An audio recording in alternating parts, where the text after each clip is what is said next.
किस क्लास में पढ़ने वाले हैं अंकेक्षर टिप्पणी पुस्तक होता क्या है, मीनिंग ऑफ ऑडिट नोटबुक। ठीक है, ऑडिट नोटबुक होता क्या है या टिप्पणी पुस्तक किसे कहते हैं। देखो, अंकेक्षर नोटबुक एक जो है पुस्तक या रजिस्टर होती है। ठीक है, जो ऑडिट नोटबुक होता है वो क्या होता है, एक पुस्तक होता है या रजिस्टर होता है जिसमें अंकेक्षण के समय, ठीक है, मांगी गई महत्वपूर्ण सूचनाओं, जो भी सूचनाएं अंकेक्षण के समय मांगी जाती है उसको लिखा जाता है, स्पष्टीकरण जो होता है उसको लिखा जाता है, और नियोक्ता से प्राप्त, ठीक है, जितने भी निर्देश होते हैं उसको उस रजिस्टर में लिखा जाता है, और जितने भी महत्वपूर्ण तथ्य होते हैं उसको लिखा जाता है। जिसमें लिखा जाता है उसे टिप्पणी पुस्तक कहते हैं या नोटबुक कहते हैं। और यह अंकेक्षण जो है कार्य में उपयोगी एवं सहायक होता है। और जो ये टिप नोटबुक होता है ये अंकेक्षण कार्य करते समय उसमें हेल्प करता है या सहायता करता है। और अंकेक्षण नोटबुक बधी हुई पुस्तक के रूप में रखी जाती है। जो अंकेक्षण नोटबुक होता है वो बधी हुई पुस्तक के रूप में रखी जाती है। अंकेक्षक को प्रत्येक अंकेक्षण के संबंध में अलग अलग सूचनाएं रखनी चाहिए। ठीक है, अंकेक्षण का कार्य करते समय अंकेक्षक को जितनी भी सूचनाएं होती हैं उसको अलग अलग रखना चाहिए, जिससे क्या हो, बताने में, समझाने में, दिखाने में, ठीक है, कार्य करने में आसानी हो। और क्योंकि अंकेक्षक के लिए अंकेक्षण से संबंधित प्रत्येक सूचनाओं को याद रखना कठिन होता है।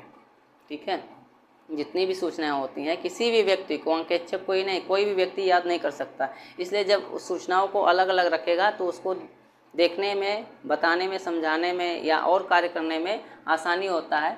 और अंकेक्षण नोटबुक अंकेक्षक का अस्थायी रिकॉर्ड होता है। ठीक है, जो अंकेक्षण नोटबुक होता है वो अंकेक्षक का एक अस्थायी नोटबुक होता है या रिकॉर्ड होता है जो कि भविष्य में उपयोगी सिद्ध होता है। ठीक है, जो भविष्य में काम पड़ने पर उसका प्रयोग किया जा सकता है।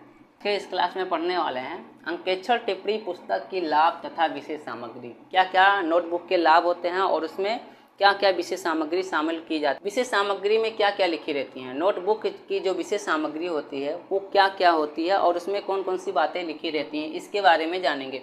फर्स्ट है आंतरिक निरीक्षण के संबंध में जानकारी। ये जो है नोटबुक में लिखा होता है कि आंतरिक निरीक्षण के लिए क्या जानकारी दिया गया, इन सभी जानकारी को इसमें डिफाइन किया जाता है। पुस्तकों के नाम, ठीक है, जो पुस्तक के नाम है, पुस्तपालन की प्रणाली, ये भी नोटबुक में लिखा रहता है। तीसरा, संस्था पर लागू होने वाले महत्वपूर्ण नियम, संस्था पे कौन कौन से महत्वपूर्ण नियम लागू हो गए उसको नोटबुक में लिखा जाता है। चौथा, व्यवसाय से पूछे जाने वाले महत्वपूर्ण प्रश्न और उनके उत्तर को नोटबुक में लिखा जाता है। 5, खोए हुए प्रमाणकों की सूची, यदि कोई प्रमाणक वाउचर खो गया है तो उसकी सूची को नोटबुक में लिखते हैं। कौन लिखता है, अंकेक्षक लिखता है। ठीक है, उसके बाद 6 हो जाएगा मुख्य बातों का जोड़ एवं शेष। 7 नंबर हो जाएगा वही सूचनाएं जो भविष्य के लिए महत्वपूर्ण हों उसको भी लिखा जाता है नोटबुक में।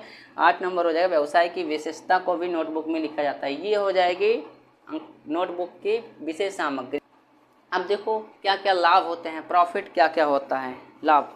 देखो, फर्स्ट है न्यायालय में प्रमाण। ठीक है, न्यायालय में प्रमाण, न्यायालय में क्या प्रमाण होता है, यदि अंकेक्षक और नियोक्ता के बीच कोई विवाद हो जाता है और मामला कोर्ट में चला जाता है तो साक्ष्य के रूप में जो नोटबुक होता है वो हेल्प करता है अंकेक्षक को। तो देखो, दूसरा हो जाएगा कार्य की प्रगति की जानकारी। तो इसके माध्यम से जो है नोटबुक के माध्यम से ये पता चल जाता है कि कितना कार्य किया जा चुका है और कितना करना बाकी है। तीसरा हो जाएगा अंकेक्षण कार्य में सहायक। तो जो अंकेक्षण नोटबुक होता है वो अंकेक्षण के कार्य में क्या होता है, बहुत ही सहायक होता है, क्योंकि इसमें वो सभी महत्वपूर्ण सूचनाएं लिखी होती हैं जिसके आधार पर अंकेक्षक को अंकेक्षण का कार्य करना होता है। जाएगा रिपोर्ट में सहायक। तो क्या होता है कि अंकेक्षक जो होता है अंकेक्षक का कार्य करने के बाद एक रिपोर्ट तैयार करता है। ठीक है, रिपोर्ट तैयार करके किसको देता है, अपने नियोक्ता को देता है, और रिपोर्ट जो है नोटबुक के आधार पर तैयार करता है। तो 6 हो जाएगा अंकेक्षण कार्यक्रम चलाने में सहायक। तो जो नोटबुक होता है वो अंकेक्षण का कार्यक्रम चलाने में सहायक होता है, क्योंकि अंकेक्षण कार्यक्रम में आने वाले जितने भी विचरण होते हैं उसका ज्ञान हो जाता है।